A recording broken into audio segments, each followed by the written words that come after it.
I'm Tiffany. Welcome to Towering TBR. Today I'm going to talk about all of the books I finished in January. I still had a little bit of a slump, but I was able to manage 8 books in the month of January. I read a wide variety of genres, so if you like bookish content, definitely don't forget to like and subscribe so that you can see all of the books that I talk about. I normally break my wrap-ups up into illustrated stuff, fiction, and nonfiction. Today, I don't have any illustrated stuff, so we'll start with fiction.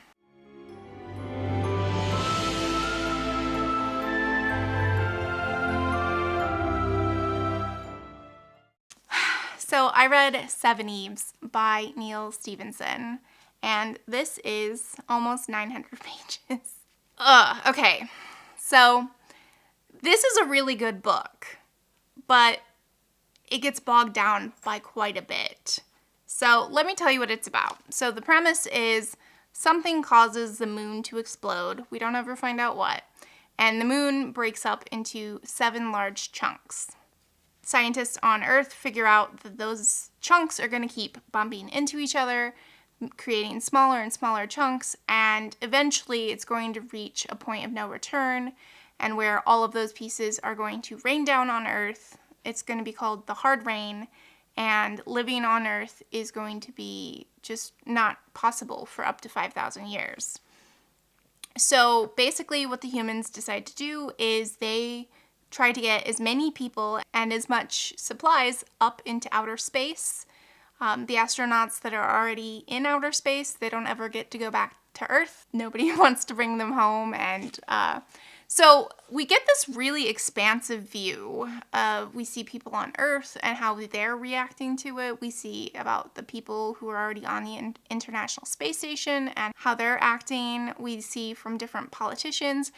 It can be really hard to get close to the characters because for a long time we're following a lot of people, and it doesn't feel like we're really close to any single person. The pacing, this is hard science, so there is a lot of math and science, which I felt kind of bogged the story down. I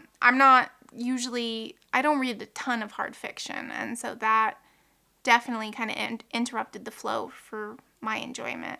But once the hard rain falls and everybody is in outer space and all of the things that they sent up, that's all they have for the next 5,000 years. Then things get really interesting. You start to follow some characters and you start to get attached to them. There are politics that show up of, what's considered human rights and laws, and does that still exist in space, and how are we going to recreate society with the tools that we have? And it gets really fascinating, in my opinion. The title of the book is Seveneves. Obviously, humanity is going to be descended from 7 different women who survived this, and we basically follow those 7 women. At about the 2/3 mark, we jump 5,000 years into the future. So we're no longer following these original people, but rather their descendants, and how their descendants have created these own races, and how different genetic components make certain people have more specific traits. I thought it was fascinating as an anthropological.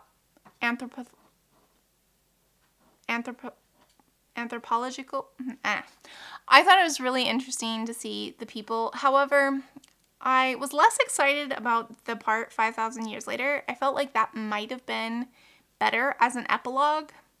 However, since I've heard that there's a sequel coming out later this year, I do think it really sets up well for a sequel. Obviously, I'm not going to say what parts because that would be spoilery, but I thought this was really enjoyable. I liked the story. I wish the pacing would have been more consistent, and I wish there would have been less math because that part was just not as good. So yeah, I think I'm going to give this 3 stars.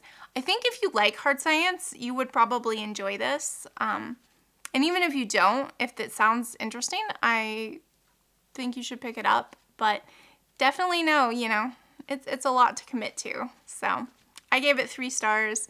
I'm glad I read it, and I will probably pick up the sequel at some point. I also read Tress of the Emerald Sea by Brandon Sanderson.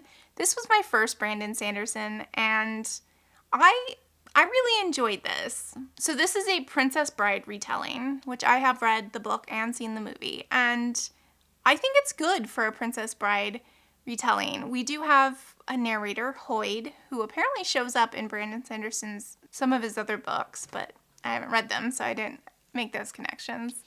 But he's telling you this story about Tress. She is an 18-year-old woman living on this rock, and basically everybody is stuck there. They are not allowed to leave. And she is in love with the Duke's son, and when the Duke is kidnapped by the sorceress, she decides she is going to smuggle her way onto a ship and go and rescue him.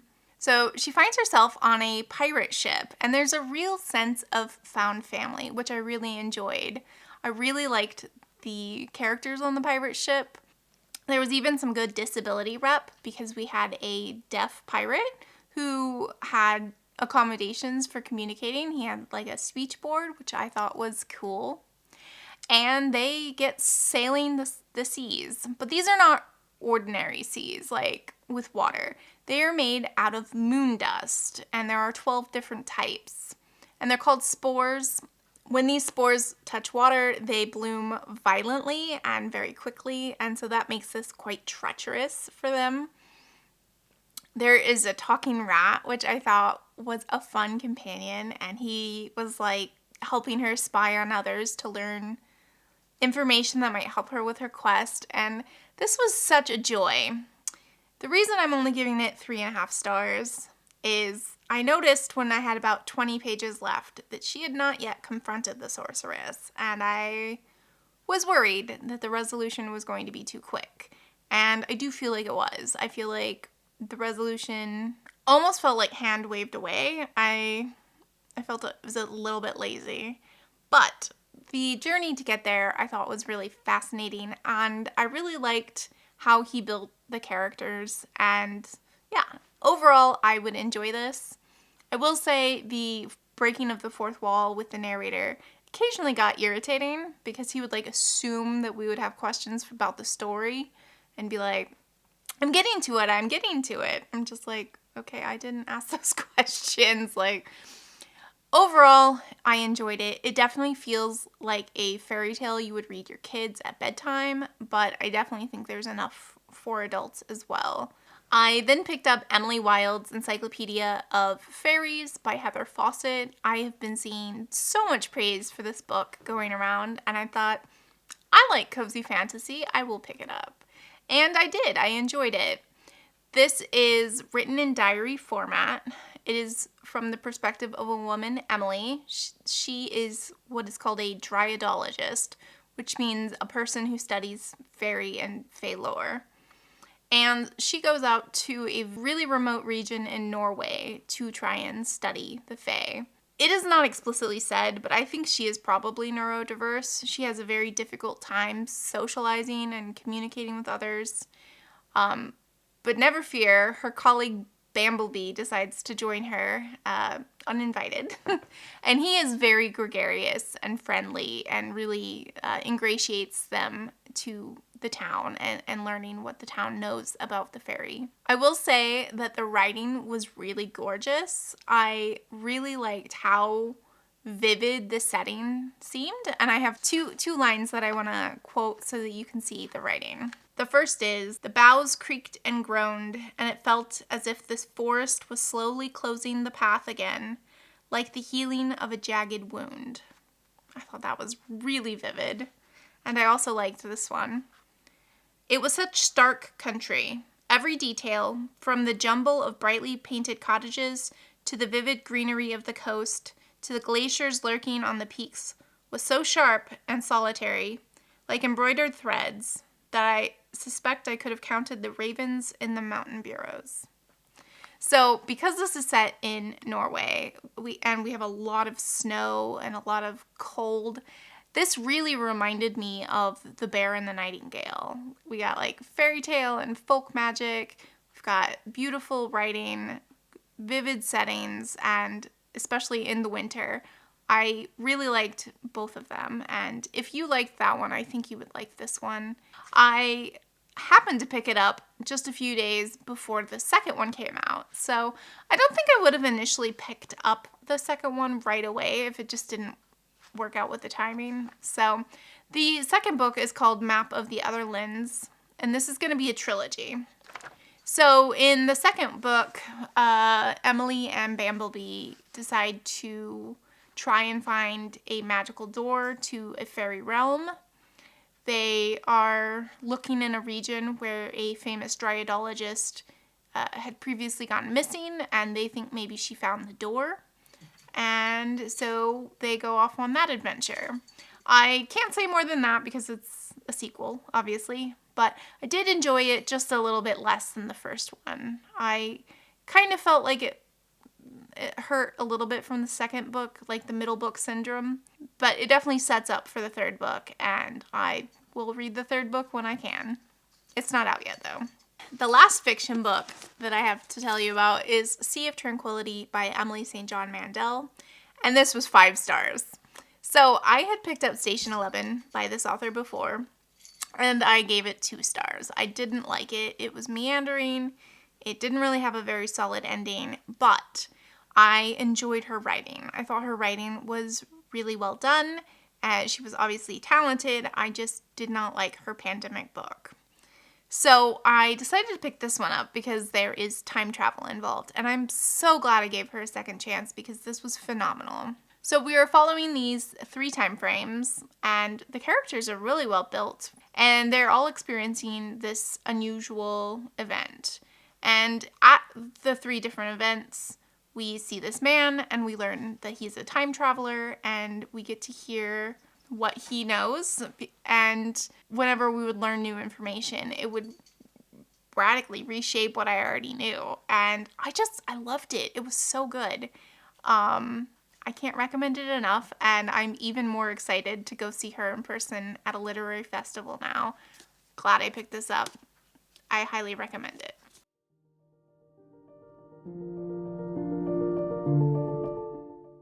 Okay, so in nonfiction, I read 3 books. The first was The 90s by Chuck Klosterman. This is a collection of essays based on different things that happened in the 90s. Political movements, movies, and pop culture, the rise of the internet and how that completely changed society. These are more fun essays, I would say, less serious. He talks about the O.J. Simpson trial, he talks about Titanic and how big pop culture and like heartthrobs and that the whole parasocial relationship started. It's about Y2K, which I actually remember quite vividly. What was interesting about the Y2K is, if you're unfamiliar, to save space in computers, they only used 2-digit dates instead of 4-digit dates.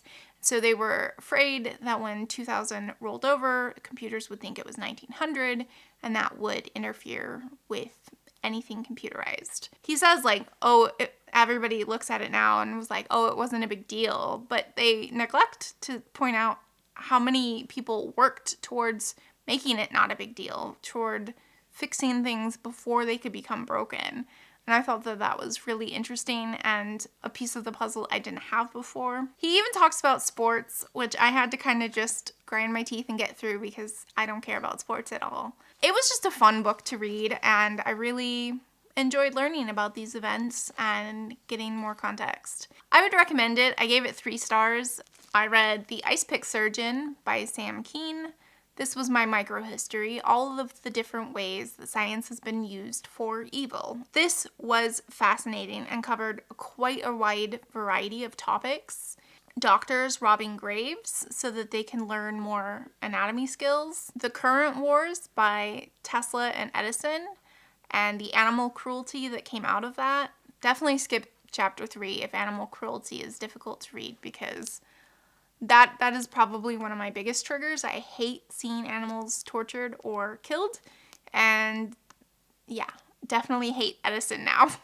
talks about like the literal icepick lobotomies, and which I found fascinating, and the unethical medical trials that the Nazis did, and like the Tuskegee syphilis study that basically kept medicine away from men with syphilis even once penicillin was found. Like, there is just a wide range of really interesting topics. I definitely want to learn more about Rosemary Kennedy.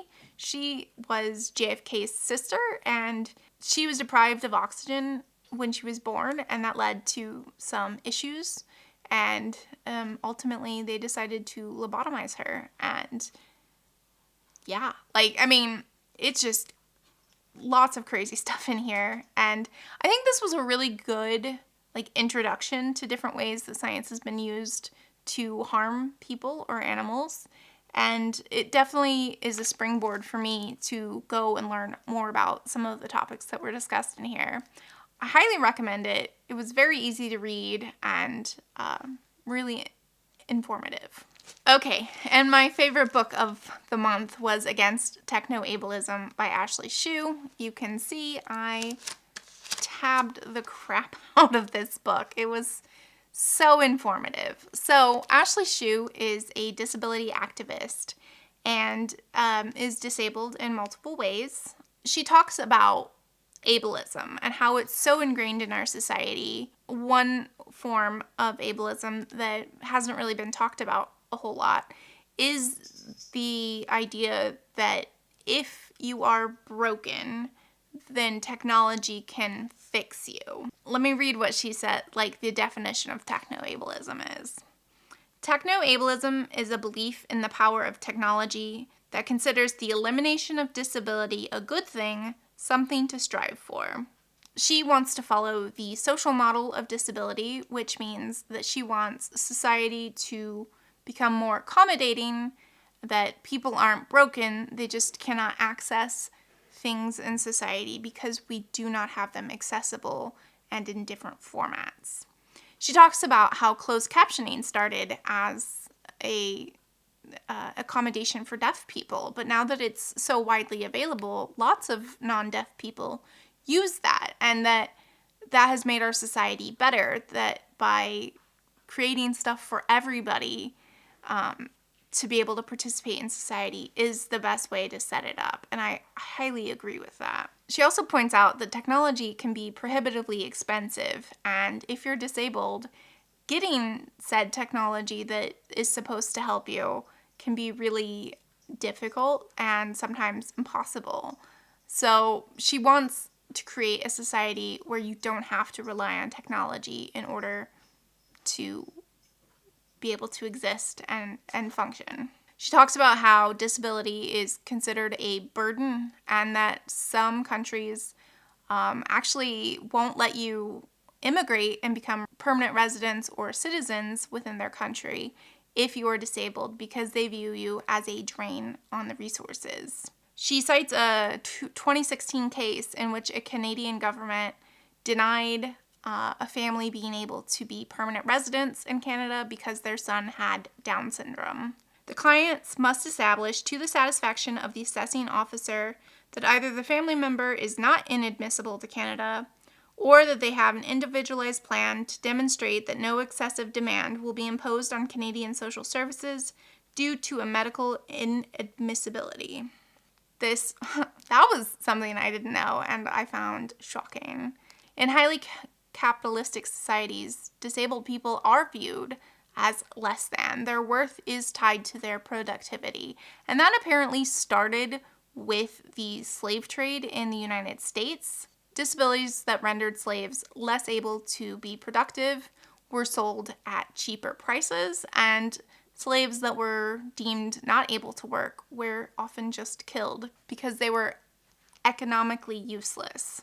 The author herself, I said, is multiply disabled, but she is also an amputee because she had bone cancer, and so she had her leg amputated at the knee.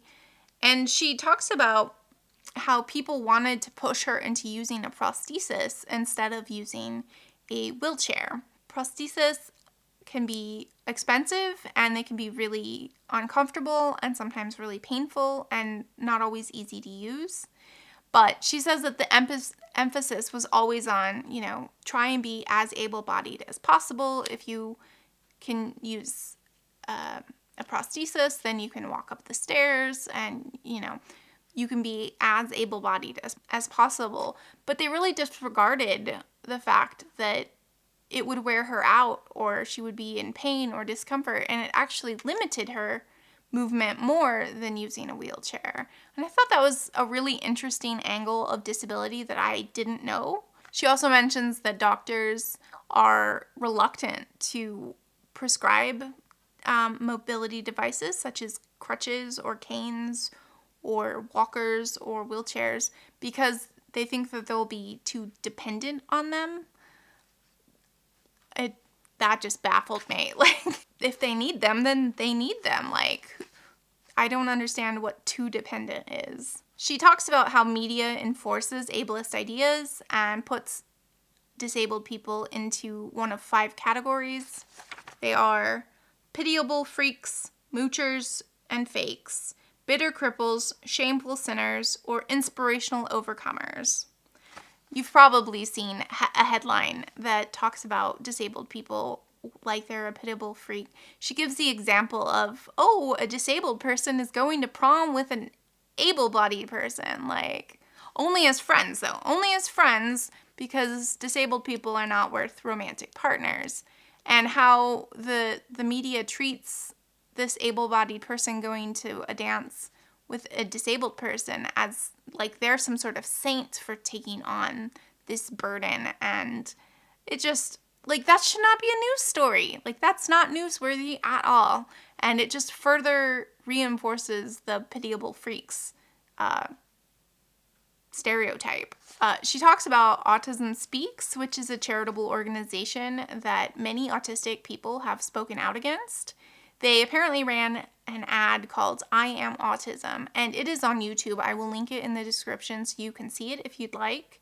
But I'm going to read a quote from it and how the media has perpetrated their ableism.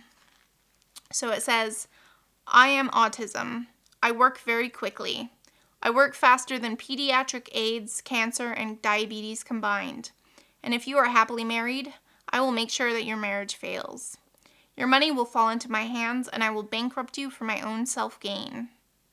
It goes on for another 2 minutes, but, like, it's awful. It talks about how people won't be able to go out with their autistic child without embarrassment, which really just dehumanizes autistic people. The treatment that they propose is ABA, and it doesn't help autistic people do anything other than learn how to mask their symptoms. They are taught not to stim, and that leads to more meltdowns, and it's just bad all around. Autistics have come out and said that they find this process incredibly traumatizing, and I learned quite a bit about that. While I hadn't seen the commercial before, and I am horrified by it, it's unsurprising. Becoming disabled is often an able-bodied person's worst nightmare. I have been told that myself. But she ends the book by saying, eventually, everyone becomes disabled if they live long enough. Like death and taxes, aging is inevitable. We should always be planning with disability in mind because disability is an inherent part of having squishy meat bodies. The future is disabled. This is especially true in the era of COVID, which is disabling young people in record numbers with the various impacts of long COVID. The disabled future is coming to pass now, and we need to create an inclusive and accessible environment for all kinds and ages of disabled people to deal with it. This was just phenomenal. I am going to be buying myself a copy because this is the library's, and I want to annotate, and this was incredibly informative. It challenged my own ingrained ableism. I couldn't think of a better way to present this information. So, highly recommend Against Techonoableism. It now has an audiobook, which is how I listen to it. Highly recommend. So, those are the 8 books I read in the month of January. I had 2 5 stars, The Sea of Tranquility and Against Techonoableism. So I am thinking that that's a pretty great start to the year. What did you read in the month of January? Do you want to read any of the books I talked about? Let's have a chat down in the comments below. Thanks for joining me. Bye.